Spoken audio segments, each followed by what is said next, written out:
तरीके से लाल किले के पास धमाका हुआ और इस धमाके में किस किस का हाथ शामिल है। दिल्ली धमाके का डॉक्टर मॉड्यूल आखिर क्या है? डॉक्टर उमर की बात की जाए और डॉक्टर मुजम्मिल की बात की जाए, ये अनेक गिरफ्तारी देखने को मिली और जो डॉक्टर उमर था वो I-20 गाड़ी में मौजूद था जिसमें विस्फोट हुआ था। कई सवाल यहाँ पर खड़े हो रहे हैं, पर्दाफाश होने लगा है। जैसे जैसे समय आगे बढ़ रहा है वैसे वैसे अब कार्रवाई देखने को मिल रही है। वहीं इसी हादसे में जो है कई लोगों की मृत्यु हुई, वहीं कई लोग घायल भी हुए। घायलों को अस्पताल में भर्ती कराया गया और फरीदाबाद से एक मौलवी इश्तियाक भी गिरफ्तार किया गया और साथ ही आपको बता दें कि डॉक्टर मुजम्मिल शकील को अपना घर किराए पर दिया हुआ था और जहां पर 2563 किलो अमोनियम नाइट्रेट बरामद किया गया। जिस तरीके से फरीदाबाद में मुजम्मिल की गिरफ्तारी देखने को मिली और उसके बाद जैसे ही शाम हुई वैसे ही दिल्ली में एक बड़ा धमाका देखने को मिलता है। जो उमर है वे मुजम्मिल का करीबी बताया जा रहा है और अब लगातार एनआईए की टीम जांच पड़ताल कर रही है क्योंकि ये पूरी जांच अब एनआईए को सौंप दी गई है। अब देखने वाली बात होगी इस पूरे मामले में आगे आगे कैसे कैसे खुलासे देखने को मिलते हैं। और अब मुजम्मिल जो है पुलिस की हिरासत में है, गिरफ्त में है, लगातार पूछताछ की जा रही है। अब देखने वाली बात होगी पूछताछ में क्या कुछ नया एंगल निकल के आता है क्योंकि जो उमर है वो मुजम्मिल का करीबी बताया जा रहा है। उमर वहां से निकलता है, दिल्ली पहुंचता है, उसके बाद विस्फोट देखने को मिलता है और सुबह सुबह जम्मू कश्मीर और फरीदाबाद पुलिस का ये पूरा ज्वाइंट ऑपरेशन देखने को मिला था जिस बीच मुजम्मिल की गिरफ्तारी देखने को मिली। फरीदाबाद से एक मौलवी इश्तियाक गिरफ्तार किया गया। डॉक्टर मुजम्मिल शकील को अपना घर किराए पर दिया हुआ था और जहां पर 2563 किलो अमोनियम नाइट्रेट बरामद किया गया। ये किराए का मकान था जिस मकान में मुजम्मिल रहता था और अब लगातार ये जांच पड़ताल की जा रही है। मौलवी को अब गिरफ्तार किया गया है, उससे पूछताछ की जाएगी। क्या उसको पता था उसके मकान में इस तरीके का सामान रखा हुआ है? इतनी भारी मात्रा में अमोनियम नाइट्रेट लाना कोई छोटी बात नहीं है। किस तरीके से उस घर में लेकर पहुंचा 2563 किलो अमोनियम नाइट्रेट बरामद किया गया है। अब पुलिस हर एक एंगल से जांच पड़ताल कर रही है, मुजम्मिल से भी पूछताछ की जा रही है। वहीं अब मौलवी को भी गिरफ्तार कर लिया गया है जिसके मकान में ये मुजम्मिल रहता था और अब एनआईए की टीम, पुलिस की टीम लगातार जांच पड़ताल में जुट गई है।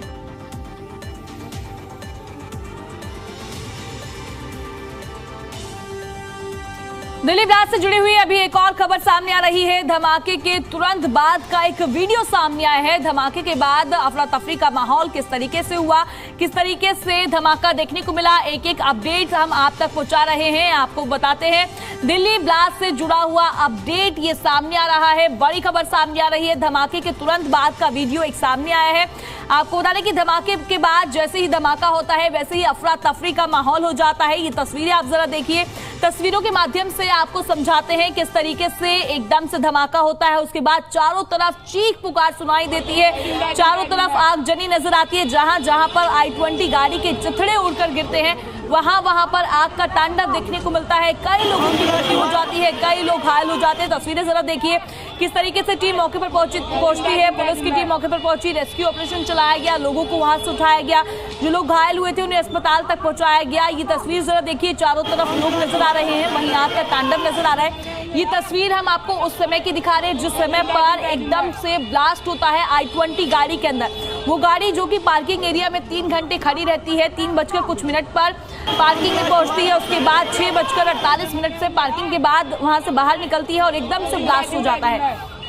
ये तस्वीरें देखिए, चारों तरफ चीख पुकार नजर आती है, अफरा तफरी का माहौल हो जाता है, लोगों में एक डर का माहौल देखा जाता है। जी दिल्ली NCR हरियाणा लगातार आप तक सभी तस्वीरें पहुंचा रहा है, पल पल के अपडेट आप तक पहुंचाए जा रहे हैं। ये तस्वीरें भी हम लगातार आप तक पहुंचा रहे हैं, किस तरीके के हालात देखने को मिले। ये तस्वीरें जरा आप देख सकते हैं किस तरीके से पूरी साजिश रची गई, पूरा हाथ उमर और साथ ही कई लोगों का देखने को मिला।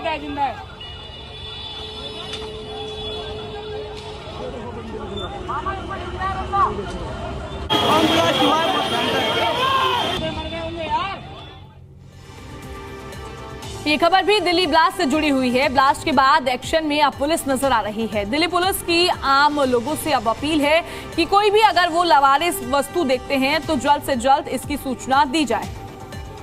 लगातार ही हम अपडेट आप तक पहुंचा रहे हैं। अब दिल्ली पुलिस जो है हाई अलर्ट पर देखने को मिल रही है। यहाँ तक कि दिल्ली पुलिस की बात ना करें तो पूरे देश की जो पुलिस है अब अलर्ट मोड पर है। बात पंजाब की जाए, हरियाणा की जाए, हर जगह की पुलिस अब एक्टिव मोड में नजर आ रही है। लवारिस वस्तु को ना छूने की अपील की गई है। दिल्ली पुलिस लोगों को अलर्ट कर रही है। आप सभी को सूचित किया जाता है कि किसी भी लवारिस वस्तु जैसे खिलौना, ट्रांजिस्टर इत्यादि बंद हो सकता है। इसकी सूचना दिल्ली पुलिस को धन्यवाद।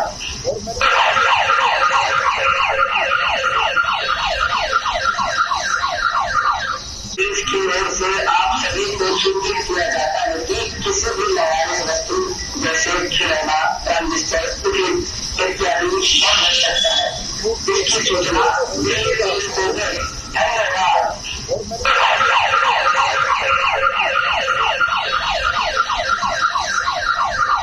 इसकी ओर से आप सभी को सूचित किया जाता है कि दिल्ली ब्लास्ट से जुड़ा हुआ अपडेट है। एटीएस की हिरासत में डॉक्टर परवेज देखने को मिल रहा है और डॉक्टर शाहीन का भाई है ये डॉक्टर परवेज। आखिर इनका क्या कनेक्शन है उमर के साथ और डॉक्टर मुजम्मिल के साथ? लखनऊ से पकड़ा गया डॉक्टर परवेज, अब उससे जो है पूछताछ की जा रही है, अब हिरासत में है। सभी चीजों पर जांच पड़ताल की जाएगी और साथ ही आपको बता दें कि अब पुलिस जो है लगातार जांच कर रही है। एनआईए को ये पूरी जांच सौंप दी गई है।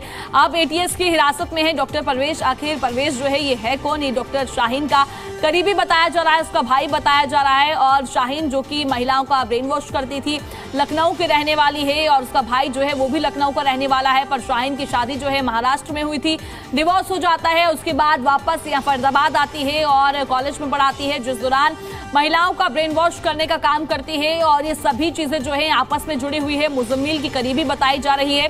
डॉक्टर शाहीन और शाहीन का भाई परवेज बताया जा रहा है, जिसको अब हिरासत में ले लिया गया है और जांच पड़ताल की जा रही है, उससे पूछताछ की जा रही है। हम लगातार अपडेट आप तक पहुंचा रहे हैं। एटीएस की हिरासत में है डॉक्टर परवेज, अब उससे पूछताछ की जा रही है। शाहीन का भाई बताया जा रहा है ये। और अब बात करेंगे हम डॉक्टर शाहीन शाहिद के बारे में। आखिर है कौन? जैश की महिला कमांडर बताई जा रही है, जम्मू कश्मीर की डॉक्टर है, जम्मू कश्मीर से इसका पूरा ताल्लुक है, फरीदाबाद में यूनिवर्सिटी में काम करती थी। और वहीं अब बात करते हैं, फरीदाबाद से इसकी गिरफ्तारी देखने को मिली। इसकी शादी महाराष्ट्र में हुई थी। फिलहाल पुलिस की गिरफ्त में है। महिला विंग की हेड बताई जा रही है। वहां पर जो महिलाएं थी उनकी हेड थी, उनको कमांड देती थी, महिलाओं का ब्रेन वॉश करने का कार्य करती थी। फिलहाल शाहीन को गिरफ्तार कर लिया गया है। शाहीन के बारे में बात करेंगे, इसका ताल्लुक किस तरीके से जुड़ा हुआ है, ये मुजम्मिल को किस तरीके से जानती है, मुजम्मिल आखिर इसका है कौन, और ये लखनऊ की है या महाराष्ट्र की है या फिर जम्मू कश्मीर की है, इन सभी चीजों पर बात करेंगे।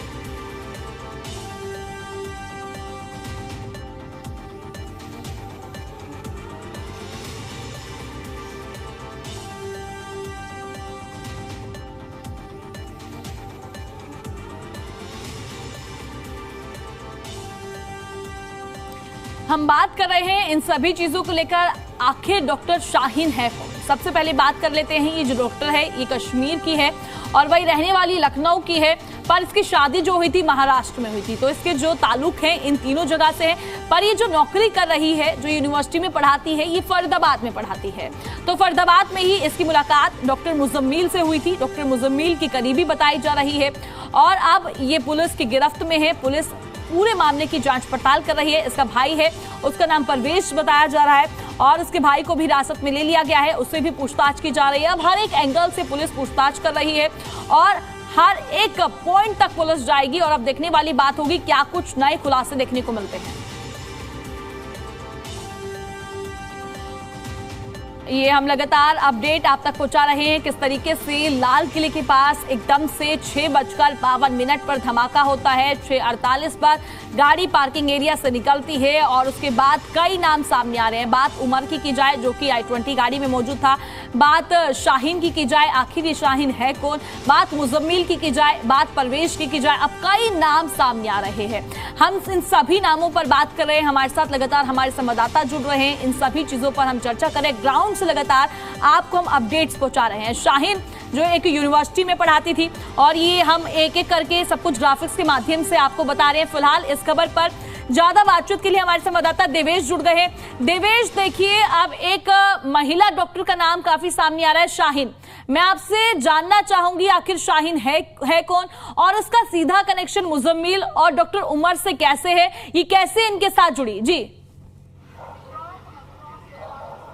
देखिए, बिल्कुल ये काफ़ी इम्पोर्टेंट है और दरअसल जिस तरह से एनआईए जांच कर रही है, एक के बाद एक जो है वो खुलासे हो भी रहे हैं कि शाहीन की किस तरह से कनेक्शन होता है मुजम्मिल और उमर से। और सबसे बड़ी बात ये थी दरअसल कि जो मुजम्मिल और उमर है, दरअसल दोनों ने जो है रेकी भी की थी। जो डंप डाटा जो मिला है मुजम्मिल के फ़ोन से जो सामने आया है, सबसे बड़ी बात ये है कि उससे जो जानकारी मिली है उससे ये है कि जो लाल किले के आसपास और जो दिल्ली के कई ऐसे इलाके हैं जहां पर उन्होंने जो है रेकी की थी, यानी कि उनका टारगेट कुछ और हो सकता है। हालांकि ये अभी जांच का विषय है कि किस तरह से जो उमर है उसने इस पूरी घटना को अंजाम दिया। क्या उसके पीछे कोई और मकसद था या कोई और स्पॉट वो चुनना चाहता था, तो तमाम सवाल है, इसकी तो जांच हो ही रही है। दूसरी तरफ शाहीन का जो जिक्र आप बार बार कर रहे हैं, दरअसल इसका भी काफ़ी अहम रोल है और जो एनआईए है, जो पुलिस है, वो इस पूरे मामले की जो है तफ्तीश कर रही है। जैसे जैसे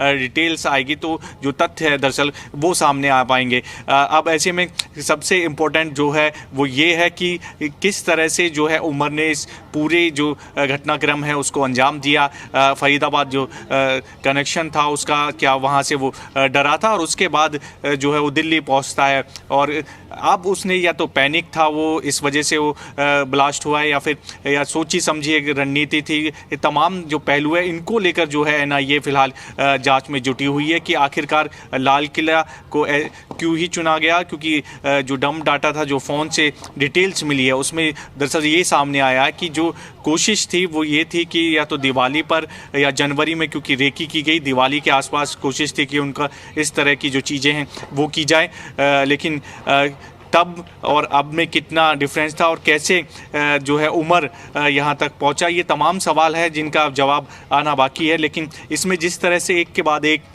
मुजम्मिल और फिर उमर और फिर शाहीन का कनेक्शन है, उसकी जो डिटेल्स हैं वो किस तरह से मिलते हैं, किस तरह से उनका रिलेशन है, ये तमाम सवाल है जिनका अभी जो है जांच का विषय है। जैसे जैसे जो जांच सामने आएगी तो पूरी जो डिटेल्स हैं वो सामने आ पाएगी। लेकिन लगातार जो जांच एजेंसियां हैं वो साक्ष्य तो जुटाई रही हैं, तमाम तथ्यों पर भी जो है वो कोशिश कर रही है कि इन कड़ी को किस तरह से कनेक्ट किया जाए, चाहे महाराष्ट्र का हो या फिर जम्मू कश्मीर का हो या फिर फरीदाबाद हो और फिर दिल्ली। तो इन सब को जो है हर पहलू को लेकर जो है जो पुलिस है और एनआईए है वो पूरे मामले को लेकर जो स्पेशल सेल है वो जांच कर रही हैं। जी देवेश, देखिए ये भी बताइए, जो परवेश है और शाहीन है और मुजम्मिल है, ये फिलहाल जो है पुलिस की गिरफ्त में है, तो पुलिस की गिरफ्त में लगातार इनसे पूछताछ की जा रही है, जांच की जा रही है, तो पूछताछ के दौरान इनकी तरफ से कोई बयान दिया गया हो, इसको लेकर जानकारी दी गई हो फिलहाल? देखिए, ये जो अभी हम जिक्र कर रहे थे दरअसल कि जो रेकी का जो जिक्र है, दरअसल ये मुजम्मिल के ही फ़ोन से जो डाटा डंप किया गया था उससे जानकारी मिली है कि किस तरह से मुजम्मिल और उमर ने दोनों ने दिल्ली में रेकी की थी और दिवाली के आसपास जो भीड़ भाड़ वाले इलाके थे, कोशिश ये थी कि उनको जो है वो टारगेट बनाया जाए। लेकिन जिस तरह से जो चीज़ें सामने आ रही हैं उससे फ़िलहाल यही पता चल पा रहा है कि एक पहले पूरी प्लानिंग की गई होगी किस तरह से कि कहाँ पर जो है वो करना है। लेकिन सबसे बड़ा सवाल है दरअसल जो अभी तक जो जवाब नहीं मिल पा रहा है कि जो 3 घंटे दरअसल उमर ने जो पार्किंग में बिताए हैं, दरअसल वो किस लिए, या किसी का इंस्ट्रक्शन था, किसी का निर्देश का इंतज़ार था, या वो डरा हुआ था, या उसका टारगेट कहीं और था, लाल किले के पास ही था। ये तमाम चीज़ें हैं जिनका अभी जवाब आना बाकी है। तो इसके लिए लगातार एनआईए जो है पूछताछ भी कर रहा है। जैसा कि आपने जिक्र किया, जो मुजम्मिल है उससे भी पूछताछ हो रही है कि आखिरकार क्या कहीं और टारगेट था, दिल्ली में कोई और निशाना था, क्या इसके पीछे पूरी साजिश थी उनकी। क्योंकि जो विस्फोट हुआ था, जो ब्लास्ट हुआ था, दरअसल उससे आप अंदाज़ा लगा सकते हैं कि कितना भयानक जो विस्फोट था दरअसल वो हुआ।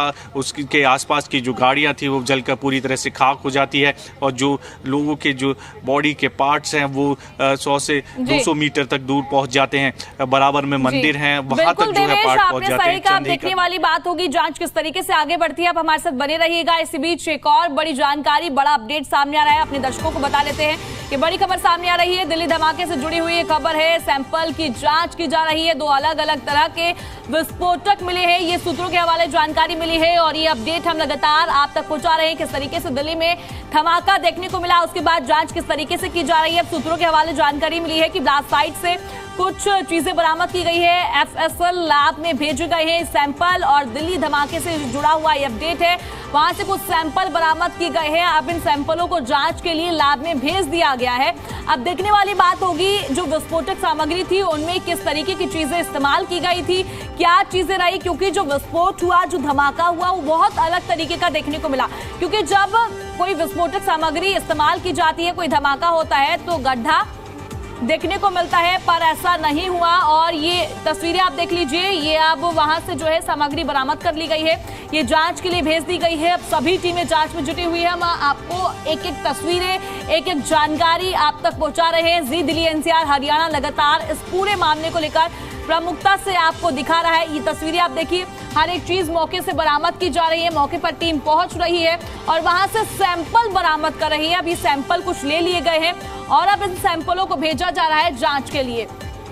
और लगातार हम अपडेट इस खबर से जुड़ी हुई आप तक पहुंचा रहे हैं, एक एक अपडेट किस तरीके से सैंपल लिए जा रहे हैं और सैंपलों की जांच की जा रही है।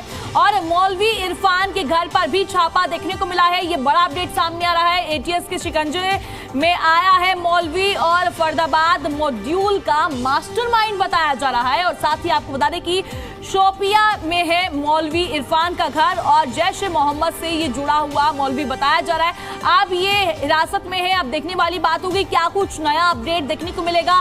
मौलवी इरफान पर सीधे तौर पर अब शिकंजा कसा गया है।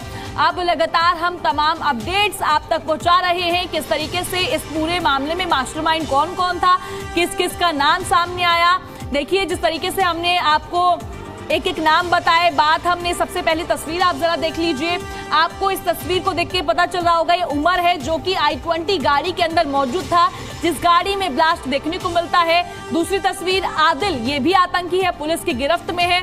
तीसरी तस्वीर देखिए, आतंकी शाहीन तस्वीर में नजर आ रही है जो कि पुलिस की हिरासत में है। ये शाहीन उमर को कैसे जानती थी, बड़ा सवाल यही है। और साथ ही चौथी तस्वीर आतंकी मुजम्मिल जो कि अभी पुलिस की गिरफ्त में है और ये पूरी चेन जो है बनती हुई नजर आ रही है। और मास्टरमाइंड मौलाना इरफान अहमद जो कि इनका पूरा मास्टरमाइंड था। अब इनके माध्यम से आपको एक एक चीजें दिखा रहे हैं, किस तरीके से इनका मास्टरमाइंड था, किस तरीके से पूरी टीम का ये संगठन बनाया गया, किस तरीके से कार्रवाई कर रहे थे, किस तरीके से दिल्ली में ये ब्लास्ट देखने को मिला। अब कई सवाल यहाँ पर खड़े हो जाते हैं, ये आपस में किस तरीके से कांटेक्ट में आए, क्योंकि जो शाहीन है वो लखनऊ की बताई जा रही है और जो वो डॉक्टर थी वो जम्मू कश्मीर में थी। लगातार हम ग्राफिक्स के माध्यम से आपको जानकारी दे रहे हैं। अल अल्हा और जो ये एक यूनिवर्सिटी है उसमें पढ़ाती थी डॉक्टर शाहीन और साथ ही मुजम्मिल भी, वहां पर ये दोनों एक दूसरे के करीब आए थे। अब किस तरीके से विस्फोट हुआ, 3 से 4 खेपों में लगाए गए थे ये विस्फोटक और गाड़ी में किस तरीके से रखे गए, किस तरीके से I-20 गाड़ी में इन सभी चीजों को सक्रिय किया गया, सभी चीजें हम आप तक पहुंचा रहे हैं, तस्वीरें दिखा रहे हैं, मौके की भी तस्वीरें दिखा रहे हैं। तस्वीर आप देखिए किस तरीके से सैंपल कलेक्ट किए जा रहे हैं, जो सैंपल कलेक्ट किए गए हैं ये जांच के लिए भेजे जा रहे हैं। तमाम अपडेट्स हम आप तक पहुंचा रहे हैं, पल पल के अपडेट्स लगातार आपकी टीवी स्क्रीन पर है। ये तस्वीरें जरा आप देखिए और ये तस्वीरों के माध्यम से हम लगातार आप तक जानकारी दे रहे हैं। फिलहाल इस खबर पर हमारे साथ ज्यादा बातचीत के लिए हमारे संवाददाता देवेश और तान्या जुड़ गई हैं। तान्या, सबसे पहले मैं आपके पास आना चाहूंगी। फिलहाल आप ये बताइए, जिस तरीके से विस्फोट देखने को मिला, आप कई नाम इसमें सामने आ रहे हैं, बात शाहीन की जाए, बात हम मौलवी की कर ले, कई नाम सामने आ रहे हैं। फिलहाल जांच कितनी आगे बढ़ी है और क्या नए खुलासे हुए हैं? जी देखिए, लगातार जो एनआईए है वो जांच कर रहा है, नए नए तथ्य और नए नए सबूत सामने आ रहे हैं। जैसा अभी हमको जानकारी मिली कि कैसे पुलिस पूछताछ कर रही है और पूछताछ के दौरान ये भी बात सामने आई है कि वो लोग जनवरी में भी दिल्ली आए थे और उन्होंने लाल किले की रेकी करी थी। तो कब से ये लोग प्लानिंग कर रहे थे इतने बड़े हादसे की, और सारे के सारे डॉक्टर्स थे। जब शाहीन ने इन सबको पकड़ा, और जैसा कि पूछताछ में ये भी सामने आया है कि शाहीन का कहना था कि वो डॉक्टर्स को ही टारगेट करती थी, उसका काम इनकी एजेंसी में यही था कि उसको लोगों को लेकर आना था, और उसने साफ तौर पे ये बताया है पूछताछ के दौरान कि वो डॉक्टर्स को ही टारगेट करती थी ताकि किसी को शक ना हो। तो कब से ये लोग इतनी बड़ी कॉन्स्पिरेसी की प्लानिंग कर रहे थे, तैयारी कर रहे थे, क्योंकि पूछताछ में सामने आया कि जनवरी में रेकी करी, फिर कैसे विस्फोटक मिला, फरीदाबाद में भी 2900 किलो का विस्फोटक मिला, इतनी बड़ी तादाद में, इतनी बड़ी अमाउंट में वो मिला हमें, और उसके बाद कैसे सारे डॉट्स जुड़ते जा रहे हैं। फिर जिस यूनिवर्सिटी में वो लोग पढ़ाते थे वहाँ के और भी डॉक्टर्स इसमें इन्वॉल्व हैं। सबसे पुलिस जो है पूछताछ कर रही है, अभी सब लोग फिलहाल हिरासत में हैं, और साथ ही में वो लोग जिस मौलवी से मिले वहाँ, तो हर जगह यहाँ पर, सिर्फ दिल्ली में ही नहीं, यहाँ तक कि जहाँ पर इन लोगों का घर मिला में, कुलगाम में और कश्मीर के अलग अलग हिस्सों में भी सर्च ऑपरेशन लगातार जारी है। सारे डॉट्स को जोड़ा जा रहा है, इधर भी, वहाँ पुलिस भी, और यहाँ तक कि फरीदाबाद और उस यूनिवर्सिटी में भी हर जगह सर्च ऑपरेशन चलाए जा रहे हैं। हर जगह देखा जा रहा है कि क्या क्या मिल रहे हैं हमें, सारे तथ्य, सारे सबूत सामने आ रहे हैं, सारे डॉट्स को जोड़ा जा रहा है। जी बिल्कुल तानिया, आपने सही कहा। हमारे साथ देवेश भी जुड़े हुए हैं। देवेश, देखिए, मैं आपसे जानना चाहूंगी उमर को लेकर, जिस तरीके से लगातार उमर को लेकर चर्चा देखने को मिल रही है। हमारी टीम उमर के घर वालों के पास भी पहुंची थी और वह फैमिली की तरफ से कहा गया हमें नहीं लगता उमर ऐसा है, पर मैं आपसे जानना चाहूंगी उमर कब वहां से दिल्ली आया, किस तरीके से इस संगठन के साथ जुड़ा, कोई जानकारी मिली है क्या इस बारे में? देखिए, बिल्कुल उमर के जो परिवार के लोग हैं उनका कहना है कि उमर जो है बिल्कुल भी इस तरह का नहीं है, जो उसका नेचर था सही बताया जा रहा था, लेकिन जो तस्वीरें सामने आई हैं, जो चीज़ें सामने आई है, वो साफ तौर पर दिखाता है कि किस तरह से जो उमर है वो इन सब में इन्वॉल्व था। साथ ही साथ खास खबर ये भी है, इम्पोर्टेंट है, कि डॉक्टर परवेज को आज जो है दिल्ली लाया जाएगा। यूपी ATS जो है वो दिल्ली लेकर आएगी और उससे NI पूछताछ करेगी, यानी कि कुछ ना कुछ जरूर सामने तथ्य आएंगे। जिस तरह से शाहीन से पूछताछ की गई, क्योंकि शाहीन के संपर्क में लगातार डॉक्टर था, और अब ऐसे में क्या इसमें निकलकर सामने आएगा, ये सबसे बड़ी चीज़ें हैं। जब NIA डॉक्टर परवेज से पूछताछ करेगी तो इसमें ज़रूर कुछ ना कुछ जो है, जो तथ्य है वो सामने निकलकर ज़रूर आएंगे। तो इसका इंतज़ार ज़रूर है कि उमर कैसे इसमें इन्वॉल्व होता है, कैसे ये पूरी एक चेन बनती है डॉक्टर्स की, और कैसे ये हर घटना को जो है एक पूरी प्लानिंग के तहत जो है अंजाम देने की कोशिश में जुटे हुए थे। रेकी की गई थी, उसके पीछे मकसद क्या था, क्या पहले ये ब्लास्ट होना था या फिर बाद में ब्लास्ट होना था, ये तमाम सवाल है। क्या कोई और भी व्यक्ति है जो उनकी मदद कर रहा था, क्या दिल्ली में किसी के संपर्क में थे, ये तमाम सवाल है जिनका अभी जवाब आना बाकी है। तो NI जैसे जैसे पूछताछ करेगी लोगों से, जैसे जैसे जो जिनको हिरासत में लिया गया है, तो तमाम जो तथ्य हैं वो सामने आ रहे हैं। तो इसका थोड़ा और इंतज़ार करना पड़ेगा कि किस तरह से पूरी चेन मिलती है, और किस तरह से कौन है सरगना जो पूरी चेन को एक साथ लेकर चल रहा था, और किसने इनसे संपर्क किया, किस तरह से ये और लोगों के संपर्क में आए, ये पूरे डॉक्टर्स जो है, पूरी एक चेन जो है वो नज़र आ रही है। तो तमाम सवाल है। सबसे बड़ा सवाल ये है कि इन डॉक्टर्स का सरगना कौन है, कौन इनको एक के बाद एक जो है जोड़ता चला गया। तो इन चीज़ों को लेकर NI जब पूछताछ करेगी तो ज़रूर कुछ ना कुछ जो तथ्य है वो सामने आएंगे। ये भी पता चलेगा कि रेकी के पीछे मकसद क्या था, कि कब ये विस्फोट करना चाहते थे, या क्या इनका टारगेट था, कौन लोग इनके टारगेट थे, दिल्ली को इन्होंने क्यों चुना। तो तमाम सवाल है, जब पूछताछ होगी तो इन सवालों का जवाब जो है वो सामने आएगा। जी ठीक है देवेश। तानिया, देखिए, आप अभी फिलहाल अस्पताल के बाहर मौजूद है, LNJP अस्पताल के बाहर। मैं आपसे जानना चाहूंगी वहां पर किस तरीके की व्यवस्थाएं देखने को मिल रही है, घायलों को कोई परेशानी तो नहीं है, उनकी परिजनों से आपकी बातचीत हुई हो, इस बारे में कोई अपडेट? जी देखिए, LNJP में सारी सुविधाओं का यहाँ पे इंतज़ाम किया गया है हर तरीके से। इनफैक्ट सबसे ज़्यादा सेफ्टी और सिक्योरिटी का ध्यान रखा जा रहा है, क्योंकि जितने भी घायल हैं ब्लास्ट हादसे के यहीं पर एडमिट हैं। पहले मैं आपको यहाँ पे तस्वीरों में दिखाती हूँ, आप ये देख सकते हैं, ये LNJP का गेट है, जो गेट यूजुअली लोगों के लिए खुला रहता है रोज़ रेगुलरली, क्योंकि इमरजेंसी की तरफ जाता है सीधा गेट। पर अभी देखिए, जब से हादसा हुआ है और घायलों को यहाँ पर लाया गया है, ये गेट बंद है तभी शाम से, और उसके बाहर आप देख सकते हैं पूरा रोड ब्लॉक ब्लॉक कर दिया, बैरिकेडिंग की गई है और साथ ही में दिल्ली पुलिस की तैनाती हो रखी है।